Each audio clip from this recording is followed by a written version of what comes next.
What up, everybody? The Real Response Podcast, episode 6. We had a week of some funny shit. One bad thing that happened. We'll touch on that bad note first, but before we get into that topic, I want to remind everybody to like, comment, and subscribe. We're getting some views, but you know everybody comes to YouTube and they forget. So make sure if you guys can remember, just hit that shit as soon as y'all click the video. You know what I'm saying? That way our video can circulate on a recommended list.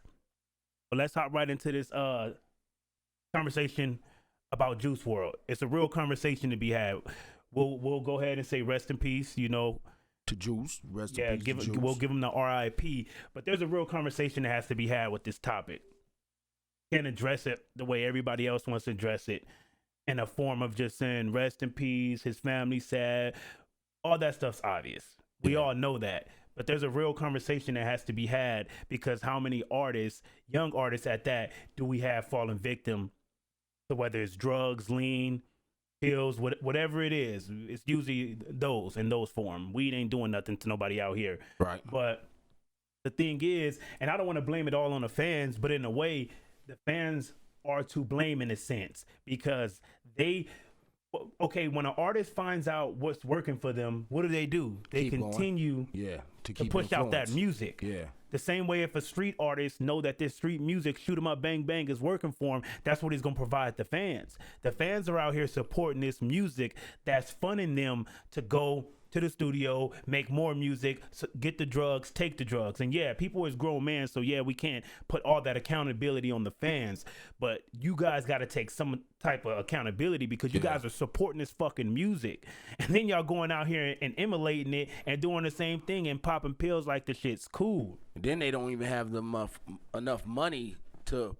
And that's when they become addicted and fiends. To get addicted to the shit, because the rappers, they can get the shit anytime they want to. They ain't gotta go sell some TV to get the shit off. But I'm telling you that's what happens. No, real shit. That was actually said by one of the artists, and he did a recent interview, and I can't remember who it was, and he said basically he had the money to fund it, so he never really seen like the form of addiction that everybody else sees, because he had the money to supply it. Yeah. Now for the people out there, they gotta go start doing. Yeah, and they can see that, I must be addicted to supply that habit. I must be addicted to this if I'm selling my mom's car type shit. And then check this out. It's the same way too, in a sense where, say when an artist go do some dumb shit, right? Whether he shoot somebody while he rob somebody, and then they blame him, right? Yeah. True. They make him accountability. That's the same thing. Like, we can't make a dead person accountable, but you guys got to create some type of standards, so the artists that's coming after that see that it's not going to be the same type of, love and affection. I'm a shooter, then when I'm going to shoot somebody, it's like, oh, why'd you shoot him? Why'd you shoot him? So y'all should be having that same energy, not to try to kick the dead while they're dead, but come on now, for the next generation and the artists to come, you guys got to create some type of standards that popping these pills and then dying from them. If you know the result in something and you're still partaking in it, you're the blame. Yeah. If I'm running around shooting up people, like they say, you live by the gun, you die by the gun. So when my time comes, I knew the end result. Basically.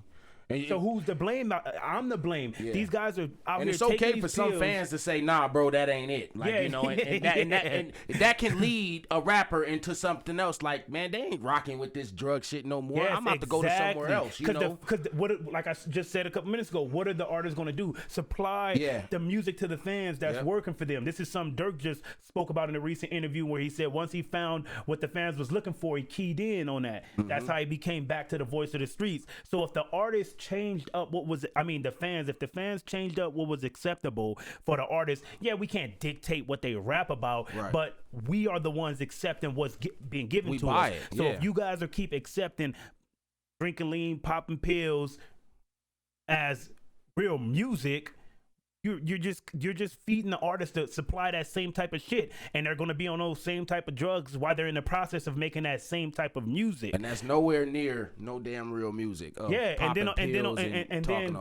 then with all that shit, all this whole generation right now with this drug, this powerful wave of drug usage, they have all these up and coming artists that's going out here on this fake depression wave. All these artists they're exploiting depression and mental health.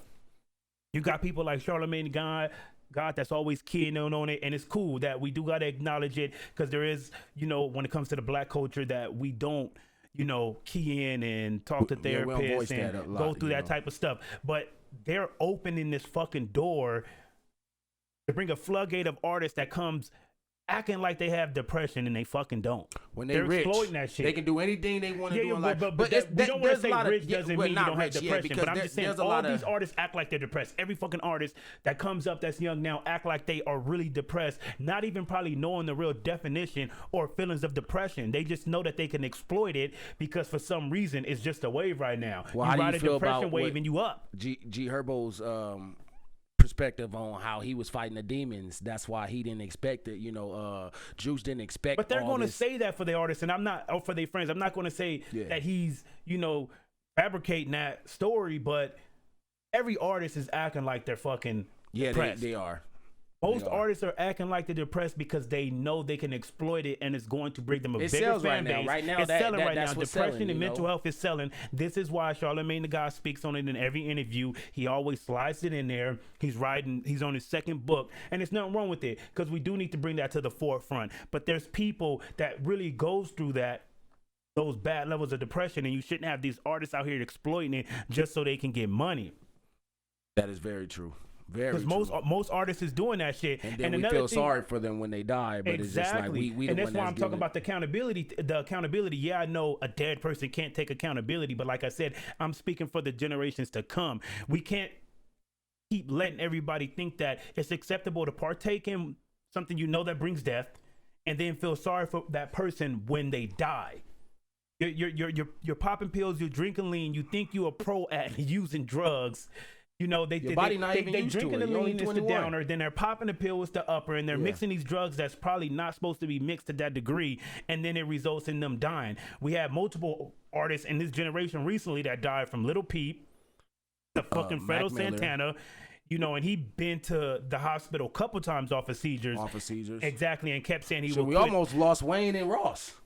Exactly, even though Ross didn't even get too deep with it and say it was related to that. We know what's going on. We know what's going on. If you don't have a medical condition, and I'm not speaking like as if I know, but I'm saying when these people are in the spotlight, we see them for years. Mm-hmm. So when you don't see when they don't have pre-existing medical conditions that was causing seizures before this lean, what's gonna happen? People are gonna attach it to that cup that you got because you got lean in that cup. What did you start doing different? What you start doing different? If you didn't have no pre-existing medical condition, what you start doing different that's bringing forth these seizures? Like on stage with Famous Dex, just having seizures, falling asleep on live, but then he wants to put out a fucking statement and say that it wasn't because drugs. His mouth always foamy. Exactly, you always are high out your fucking mind. That's the reason you're How are you actively on the stage, moving around, performing, and just have a seizure? How are you on a fucking that's possible. It is. But how are you on live just talking and whoop? And then you fall asleep. Come on now, you didn't take blunt that in your ear. You about to burn yourself. You drank too much lean, and you didn't counteract it with an upper, and that's why you end up dozing the fuck off. Yeah, but then they want to lie to the fans after they feel humiliated about it and say that the shit's not for drugs. It is for drugs. Do you think he was really on the drugs, or he was just trying to hide the drugs from the Juice? He was on drugs. People are not just traveling with lean. It's not like he had an abundance amount of lean that he was supposedly died over the pills. Because the autopsy report hasn't been released. They're just saying what they've seen him take. The last thing they've seen him take was the drugs. But I can guarantee that he was off the lean too. That's what brings seizures. We haven't really seen people having seizures from the pills. We've been seeing reports of seizures from lean drinking, and you have multiple artists actually admit to it and say that they working to get off of it. We haven't heard people really taking pills and just having the lean, seizures out of nowhere. I don't see me taking pills and they say do not get on an airplane after taking these pills. And then another thing with these artists too, like talking about exploiting, all these artists want to exploit death. As soon as someone died, they want to attach themselves to that person. Another thing I hate is that when these artists get in interviews, right, they want to be so tough. And I'm not saying it's so tough because you do become numb at a certain point in time to where death is just death. We don't feel when people die really. But these artists are getting these interviews, and when they're asked about all the friends that they had died, most of them be from Chicago because they killing out there like it's the thing to do. But they'll sit there and say, oh man, I'm numb to death. I don't even feel when I lose anymore, homies, relatives, or whatnot. And then as soon as a fucking artist die, they have this essay posted on Instagram on how hurt they are. Novocaine is always out the window. But you guys are telling us how numb y'all is to death. And this is you being numb to people that you have real relationships with, that you came out the sandbox, whether it's blood relatives or friends, your close cousin. And then you're numb to them dying, but then somehow you're so affected over an artist you probably knew for 2 years dying, like this fucking dude Dolph.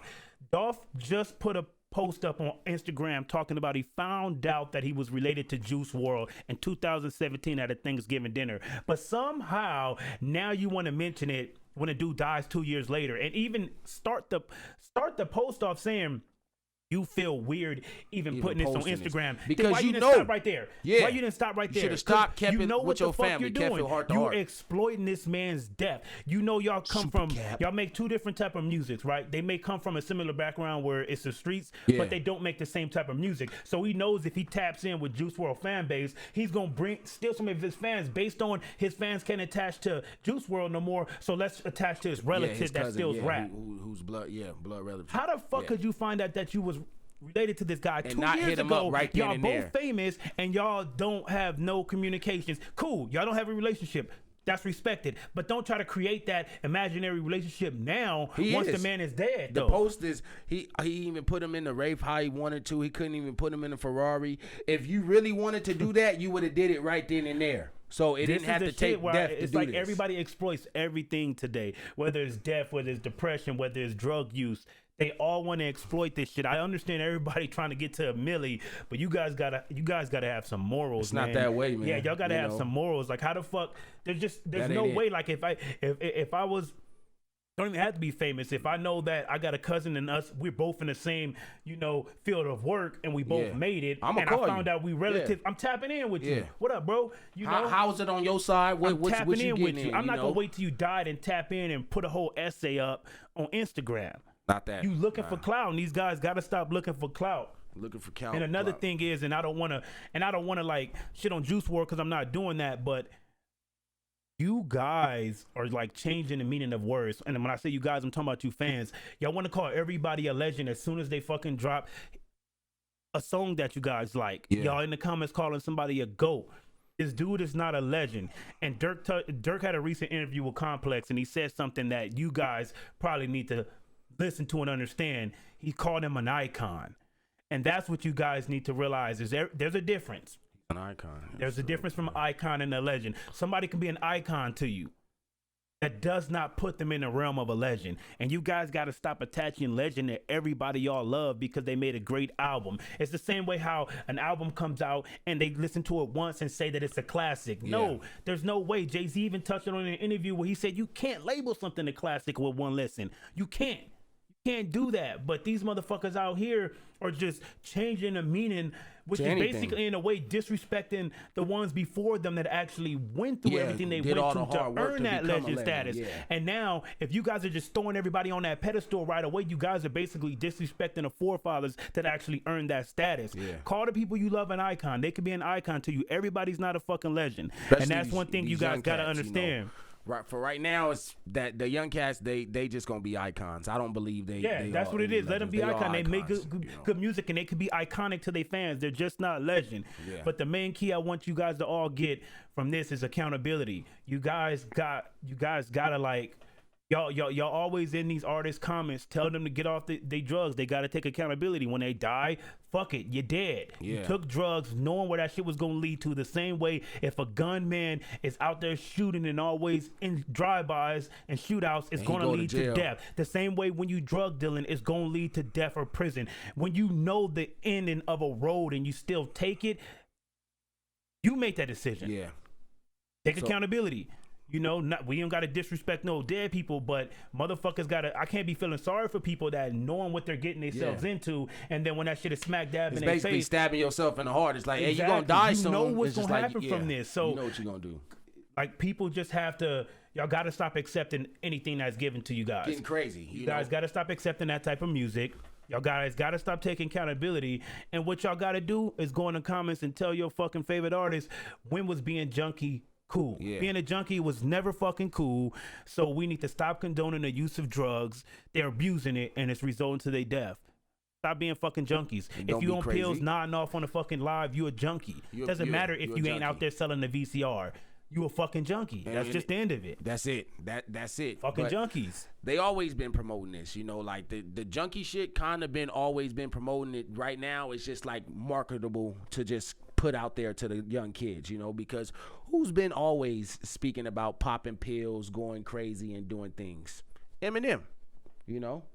Yeah, that day's back a while. Like, yeah, he's been in and out of rehab multiple times. Multiple times. Now, if he passes away, legend. You know, we can't call him no icon. Yeah, he's already called a legend before his death is even here yet. Yeah, so, but with the promoting, he's always been promoting some pills, some all that, but we didn't gravitate. I feel like our culture didn't gravitate that's what I said. When was junkie being cool? You know, we don't come from that culture. Even though you might have that fucking sore thumb that's trying to like key in on it. Nah, we don't come from popping pills and sniffing coke and thinking that shit cool because you could afford codeine. Like you take codeine to go to sleep. Like you know, we supposed to be up getting money, stay woke or whatever. You know, but everybody just say, hey, I want to go to sleep. Let me come to your couch and go to sleep, bro. Fuck that, man. Oh man, y'all gotta stop that, man. Like you know, like get off of that. Ain't no stop being crazy.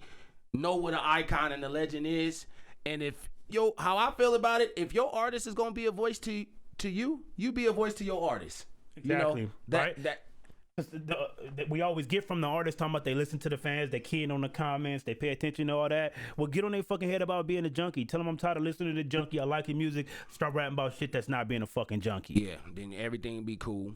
These dudes is out here fucking junkied up, and everybody respecting this shit, and wonder why they fucking dying from drug use, and then want everybody to fucking feel sorry about it and shit. Yeah, that shit ain't cool, you know. But rest in peace to Juice. But other than that, y'all can't call this man a legend, and then we gotta accept his death. You know, we gotta accept the death the way how he took it, and he kind of spoke about it. We gotta accept every death, but the thing is, these are all mistakes that lesson's supposed to come after. So motherfuckers people got to learn some way. So if it's the generation after him or it's the artist that was already, you know, how many artists you got to see die until you're like, hey, I'm cool. Let me get the fuck off this shit. Yeah, come on, you guys are all cool. We all around the same age. Niggas is dying before they 30 years old, and they're in the same line of work. They're all rich. You guys are making music, getting this money. When is it gonna key in like shit? This shit could happen to me. Find a different marketing tactic. Find something else different. Find something that your fans really love. It ain't got to be nothing about no depressed or I'm about to pop this pill today, see how fast I can go to sleep. That's how I look at it, man. Like, bullshit, you know, with that shit, you know. But how you feel about this damn Nick Cannon and M shit? I don't know. I think it's funny to me. I think both people got. I think both sides, you know, got a point on what they fighting for, you know. At that time, Nick Cannon was married to Mariah Carey, and he's defending his wife's honor. And Eminem, if he feels like, well, right now he's not married to her. That's his baby but moms, now his name is specifically being mentioned, so it's different. In the beginning, it was just Mariah Carey's name being mentioned, and that's what was the bait that brought Nick in. Do you think that M is fucking obsessed over this girl, or you just really think that he's just trying to get Nick to see that, hey, she's cuckoo, like, you know, and I try to tell you because a person could say the fact that you keep beating a dead horse and you won't let the situation go, then you could be obsessed. How I look at it is with M, I feel he's telling the truth that he smashed her, but Mariah Carey would never tell the truth, just like how girls do. They go down to the grave about when this a nigga, just like in the streets, in your hood, when you start disrespecting a female you pipe, she might start saying he lying on his dick, he didn't get this pussy, because now they feel embarrassed how they being treated, you know, publicly by the dude. So then they gonna try to take that body away they know they caught. That could be it. M ain't never been like some glorified clout chaser to the point that he would have to lie about something like that. And this been a 10-year battle. Yeah, this been a 10-year battle. 10-year battle. Like, people not realizing that this been going on, like, since 99 or 98, since he's kind of been... 2009 or 99? 1999. 1999. That's what happened. That's 20 years. Hey, that is. It is, it's 2019. Yeah, there's no fucking way they've been... No, it has to be. It is, you know, because on an interview, 1999 on Westwood, M is kind of saying, you know, he urinated on the girl, you know, like he urinated on her. He said it in the song. He said, he said it in the song. He said it in Bagpipes from Baghdad, but in an interview, just play the goddamn clip. Right, play the clip. We just gonna date back to this clip just so you guys can get an understanding of some of the shit M was saying. Some of the shit where it initiated from, this whole quarrel. Let's go. I mean, Media Takeout is reporting today that you urinated on her. Is that true? I what? Urinated on her. I urinated on her today. You know, it wasn't like I had no idea that he was going to take it like he took it. He took it. I had no idea that Nick Cannon was going to start wilding out on me. What? What I actually meant to say is I wish them the best. I didn't get that from the records.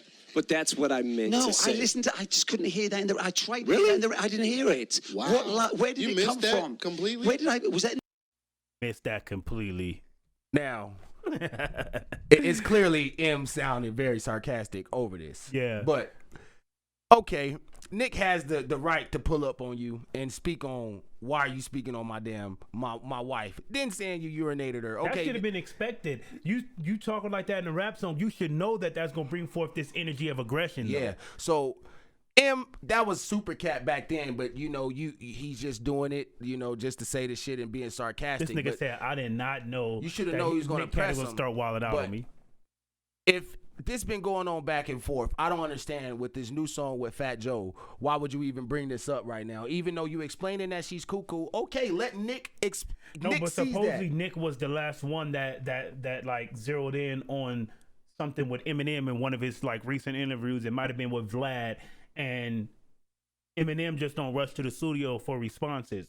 No, he don't. But he's always in the studio. I know he's always in the studio. From 9 to 5, you know. But I'm saying he don't rush in, record the shit, and drop it right away. He don't have to. He can say a little tweet because he's right now. He's a tweeter. He's not a tweeter. He's not a tweeter at all. But these times he's been asking for an apology from Nicholas on Twitter. Like, you know, he's not really responding on music. You know, so how I feel is, you can respond how you respond, but that doesn't always have to be through music. You know, but maybe this is a marketing tactic. But that's the way Eminem responds, though. He don't do a lot of like tweeting in interviews. His response usually comes in the form of his art.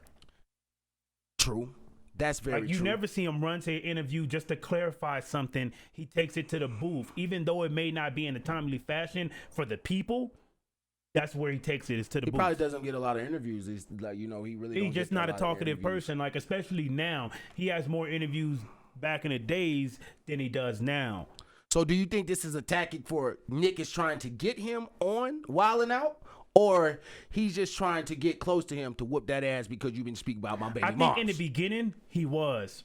He had that energy that I went to Detroit. I was trying to find a boy. I think in the beginning, he had that aggressive energy. Now I think after...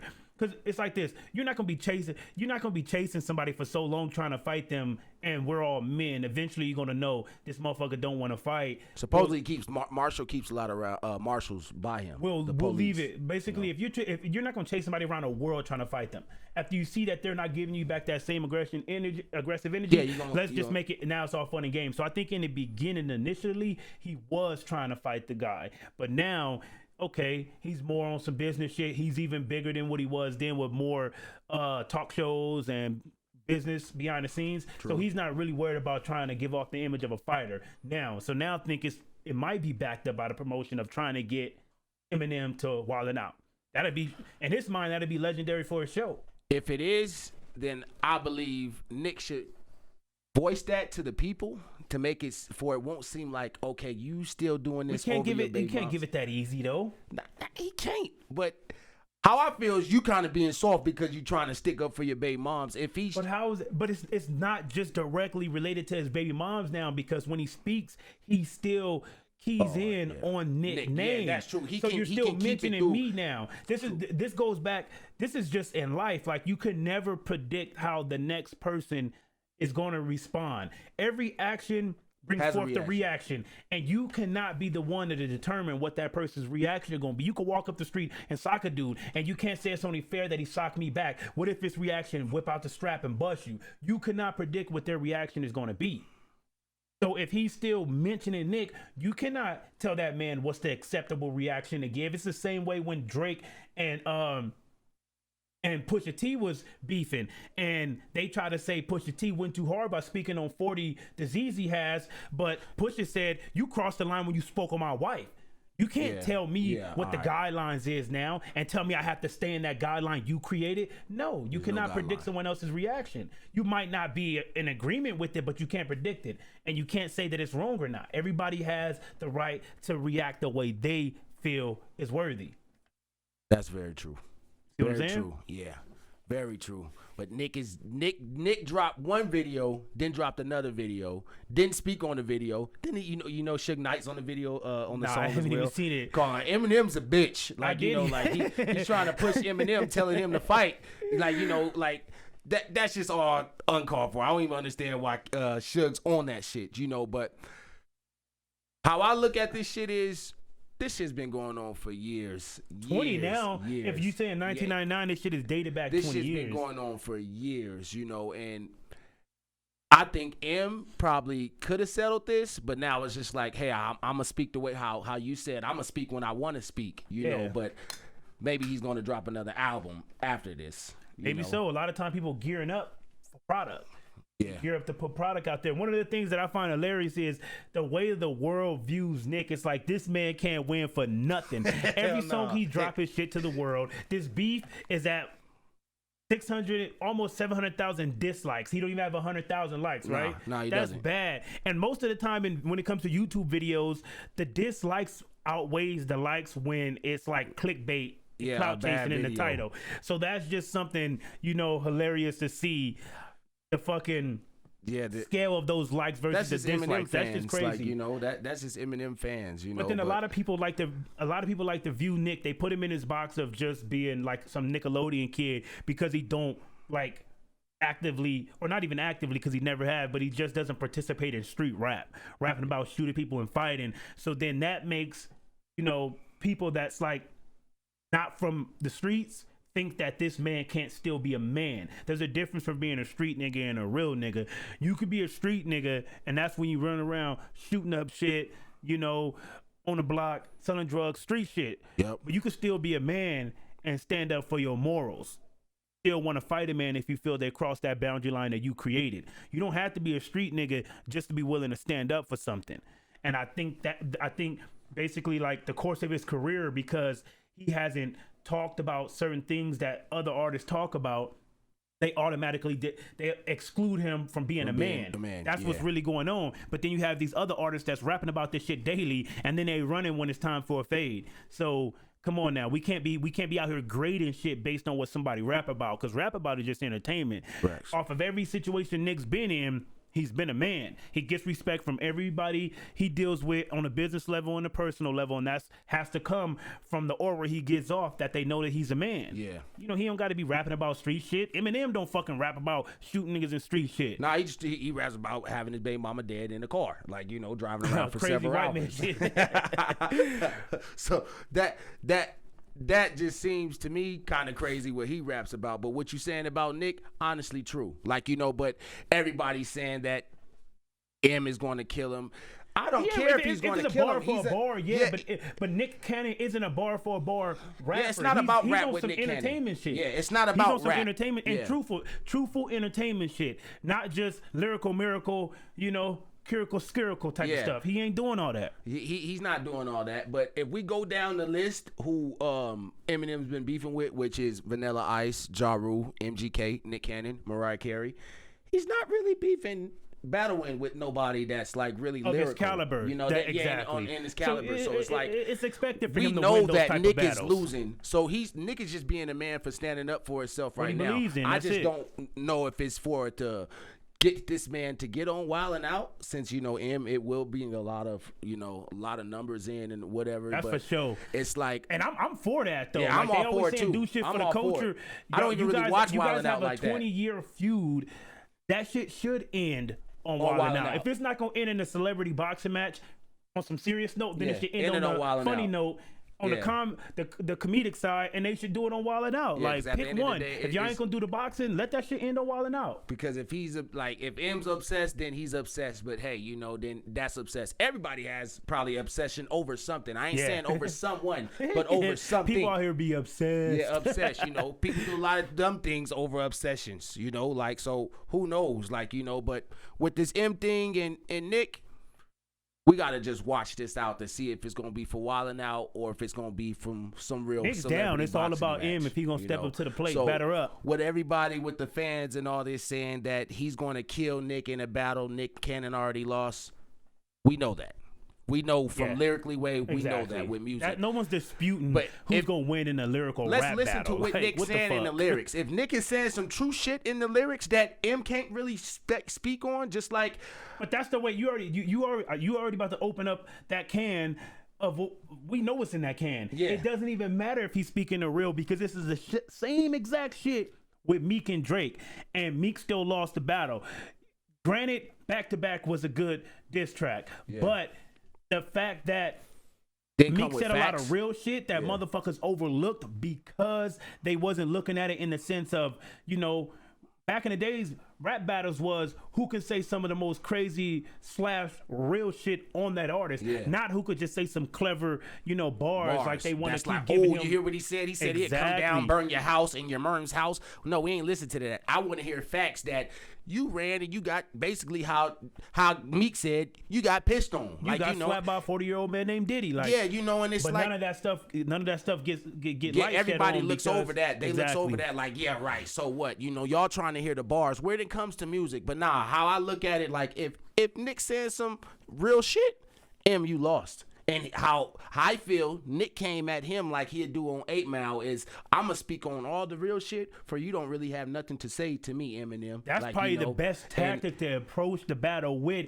is let me turn 8 Mile against 8 Mile. And if I was Nick and Nick is clever, that would be the best thing to do. And that's why I think there's no response right now. I haven't heard the diss track, so I really don't know the content in them. But I know thinking of that aspect, that's exactly what I would do is I would use his own tactic against him. Yeah, and I think that's why M has not wrote back, and this dude just keeps dropping tracks to tracks. I believe M will come back. He just don't operate on the world's time. Like if we have not seen that in his prior it doesn't. We need to operation. He just don't. And people need to stop making that a rule too. Like that when, somebody got to respond. If they don't reply back in 48 hours, it's over with. Like nah, I guess we're gonna stop. She didn't respond back in 10 minutes. She sucking dick. Yeah, she. Well, I'm kind of like that. My bitch don't text me back in 5 minutes. She sucking dick. This nigga dumb. That, but who knows, man. But shit. Yeah, you were speaking about obsessed earlier, man, and this not even music related, but I had to cover this because this shit is funny, and I want to hear like if anybody got related situations or thought process concerning a situation like this. But it's this dude named Jacob Hildrip from San Antonio, Texas, 19. Still a little bit young. Yeah, young. But we can't, a lot of dumb stuff. We can't blame. We can't always. That's what people always want to do is they always want to blame like idiot decisions on age. It's not always age. Like, cause I was at that age before. I made some idiot decisions, but I made some smart ones too. So we can't always. You just don't have the knowledge yet, or you just dumb in the head. But this dude got his girl. Like they didn't give us the timeline of how everything like played out and transpired, but he got his girl name tattooed on his forehead, and whatever argument transpired, most likely he came back like, "Hey, bitch, I got your shit tatted on my forehead. Go get that shit tatted." You know what I'm saying? And she probably like, "Nah, nigga, you stupid as fuck. I ain't doing none of that shit, nigga. You dumb." And then this nigga punches her 10 times and proceeds to carve his name in her fucking forehead. Oh shit. Yes, that shit was like not funny. Laughing at the victim going through the pain she's going through, but when you like reflect on like, nigga, what the fuck is you doing that you punch somebody in the face 10 times, pin them down, and start carving your fucking name in their forehead? Because I can't. How I feel, he probably thought like, oh yeah, your name on my forehead, you gonna get the same shit too. Yeah, I'm pretty sure that's where the vibe came from. But carving it, that ain't the way we should obtain that goal. Like, what the fuck, the forehead? Why'd you pick the forehead? That's all I want to know. He tatted her shit on his forehead. Yeah, I know, so but I know he did that. But I'm that. just saying, when he sat down and said, "Hey, yo, pal, hit me up right on the forehead. I want this name." You should have just put stupid on your fucking forehead. Young and dumb. Probably and they didn't release a photo of the girl, so we don't know if she was good looking or not. But you know, sometimes when these unlucky guys, or at least they feel they're unlucky, they get a hold of somebody that might be cute, they might be a grab, and then they don't want to let that go. So they feel they gotta like overcompensate by doing shit like that. Let me go in and get the tattoo across my forehead and get it on my dick. Let me know her I'm dedicated to her, and this way she won't leave. Some guys feel they got to do that to hold they baddie. Some guys think that. Some guys no, they really do. And so and yeah, I don't know his specific situation, but something draw the man to go blank in the head and start carving. You know what I'm saying? Who been in a situation like that? Anybody? And see, that's the thing. A lot of people don't want to get, you know, real. Like, you been in a situation like that? I had to start looking around because you saying who been in a situation? Anybody? Well, I'm talking to the people, talking to you. Who been in a ain't crazy nobody situation? gonna answer but me. And I feel kind of emotional because I've been through some shit like this before. All right, let the people know. Let me know. Shit, I don't know if I heard this one yet. Listen, I'm gonna tell y'all. When I was 18, back young, dumb, I guess full of cum and thinking somebody was loving me, I went and got a girl name tatted. You know, I got my baby mom. Typical. Most people do that. Yeah, I got her tatted. He got the BM. And then it's like, I love her. Let me show her I love her. So I'm about to just get this ink on me. That's the only way to prove it nowadays is the ink, right? So yeah, I get the ink. And then I look at her phone. She over there sending niggas naked pictures and all that shit. That shit hurt me. So I'm just looking at her. Wait. Walk me through this. So was she like texting on the phone? You like Nah. Look, I'm over here getting the ink, and she over there tell. At the moment that you're getting the tattoo done. Listen, she over there telling her cousin on his sidekick, sign her phone. Why you guys are at the tattoo shop? Yeah, she like, he getting my name he tatted. Busy. So then I'm like, females slick. They know when they can. When they can. So it's slide like out like I'm that. thinking her He's ego. so busy he can't just yank his arm up while I'm. You know what I'm saying? So I'm thinking her ego. I was like, yeah, this nigga. He get my name tatted and I'm speaking to you. So I'm getting the vibe already. I look at her phone. She's sending niggas naked pictures. Damn, so that's cold-hearted. I'm probably thinking about carving her big ass water head. I start carving it out myself. Like, you know, I carved it out myself. I was smart enough to carve it out myself, not on her. I didn't carve my name on him. So you stopped him on the spot, or you saying you didn't find out until later? I let him finish. Like, you know, I let him finish. But you found out at that moment, or you just keyed in the time that you got the tat? I found out that moment. And you told him to finish the tat? Well, bro, this nigga was in love. No, what the fuck? He tatting my daughter.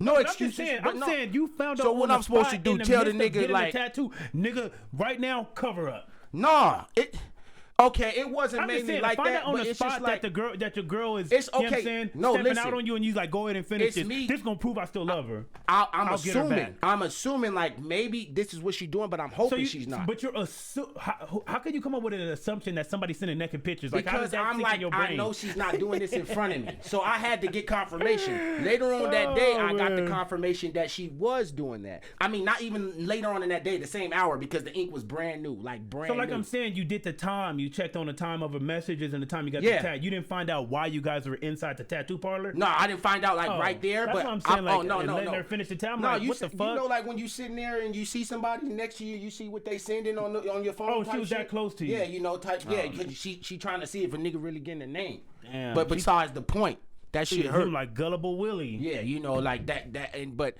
I'm carving it out my name, and I'm carving out my arm and telling her, "You stupid bitch! Why would you do this to me?" And she looking at me like, "You the stupid one, nigga." Like, you know. I've been talking to this nigga. So I done gave you so many times. Yeah, so it's like, who really stupid? You know, who really the stupid one? You know what I mean? And shit. Man. So that I feel, bro, but I don't feel, bro, on doing that. Taking like, it to the extent. Carving it on her. Like, just carving it out yourself. You could easily be like, all right, bitch, sit down, I'm going to carve this shit in your head, too. Yeah, but your forehead? Now he said, when they see me with your shit, they going to see you with my shit. How I feel, she actually got it worse now because it's scarred. You know, she got some scar. Him, he can get that. Yeah, because we're pretty sure he didn't finish out the name unless he actually knocked her the fuck out. Like, they didn't really go into detail whether he KO'd her. They like, the report just said he punched her 10 times and proceeded to carve the name. They didn't say whether he finished or he got 2 letters. That's trash if he just got 2 letters. Like, True. But yeah, that's a scar that you won't be able to get rid of. It's emotional, people. People get very emotional. That's very emotional shit. You get triggered to do something that violent. Man, just imagine, though. Imagine you just thinking this girl loves me, and then she doesn't, and then you got to do something. Yeah, but there got to be a chill button. That was too much. Who knows? But people get emotional. People do crazy things when they get emotional. People That's who knows what they try to do. Just like Rod Wave, he gets emotional. He's just getting in the game. Great rapper. How I feel, he would be a great rapper. He just gets in the game. He gets out. He deletes his Twitter because he tweets not getting enough love. It's not love. He tweets that I give the world my pain and you guys make fun of it. Not getting enough love and attention. It's not that. How I feel, that's not getting enough love. Bro, you ain't been had love if you rap about pain. You should be used to not getting love. Yeah, but that's the thing. People okay with not getting love from those people. They want the love from the world. The audience, from the world. But he said the world made fun of it. How I feel about it, your music is your emotions. No one opinion should care about what you make. That's their opinion. Yeah, it's gonna help you make money, but that's their opinion. This is what your therapy. You speak your money. You speak your mind, and you do what you gotta do. Throughout your music. Don't let the world determine your fucking career, your destiny. And that's basically what he's doing because he's so emotional that he's just feeling he's ready to give up on music because everybody's not reacting the way he wants them to react. Maybe they are, because Meek's rocking with him. Meek's like, hey, he's my therapy. And everybody, you see on Twitter, you can see the reaction. So basically, this is what happened then. If he's feeling that way, somebody got in the comment section and just hurt his soft heart. I'm just saying though, if you saying he's getting respect from the people that matter in the industry, but he's still affected, it got to come from the people in the comment section that they're saying shit that's making him break down. Or rapping may not be who he thinks it is because he tweeted, "I'm not feeling this rap shit. I'm gonna get back to the block," which I feel super cap. Nobody in the hood wants to feel that I got this success out the hood. Let me go back to the hood. You don't want to do that, So that's just don't super say nobody because we all know Kodak Black want to stay fucking glued to the pavement. No, his name is Billy. We're gonna call him Billy. He's trying to change.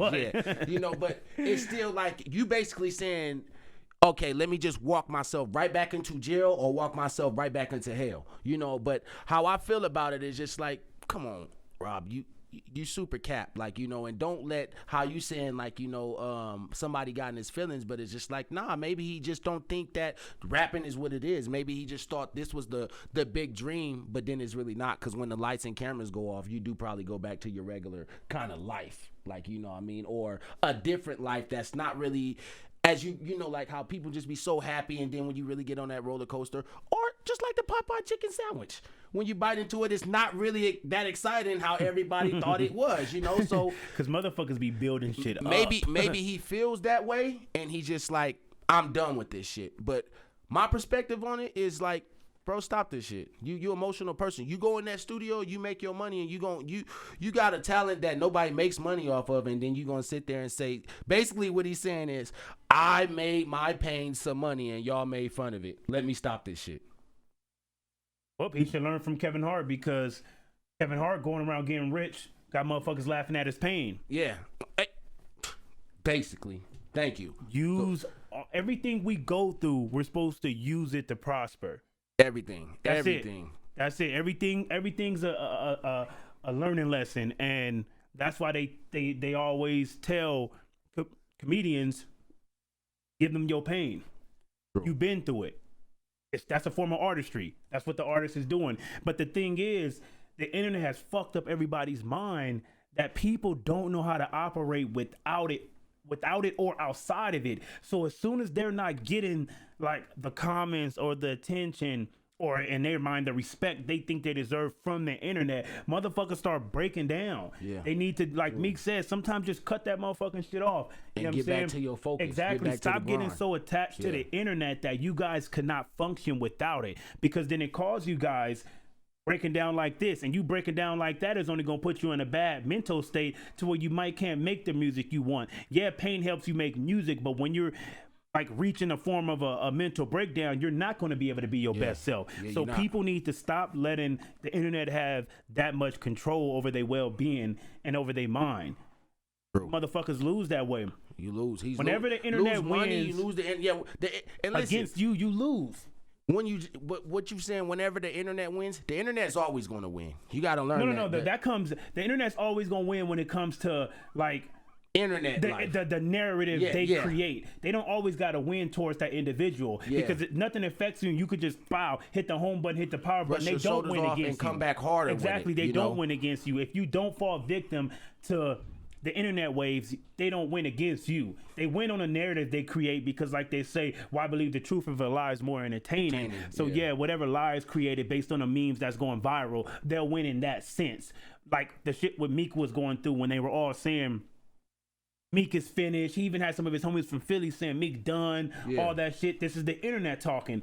And Meek's like, shit, I'm not feeling that same energy. When I'm out in the streets, I'm getting all the love. I'm still going to get 100,000 for a walkthrough. So that's the internet. The internet He's the prime is example of what I'm saying streets, is that the internet wins when it creates the narrative amongst the people on the internet. Now, when you extract yourself from that situation, they don't win against you. True. You still continue to go forth in life, doing everything you're doing, still making money from it, and maybe the internet don't see that, but that's not your prerogative, is to make them see that. Meek didn't get no fucks. He still was getting that $150, still touring with Nicki, still doing everything that he still getting money. So in the sense that everyone else seen it, Meek lost to Drake, blah blah blah. I didn't lose shit. I'm still getting 100 for a walkthrough, still getting it. So that's what I'm saying. Like, motherfuckers need to know how to extract themselves from that internet culture. If it's affecting your money, if it's affecting your mental process that much, back away, take a break. You know what I'm saying? There's a lot of motherfuckers that wish they could make it in rap, and it's people like that piss me off in a sense, because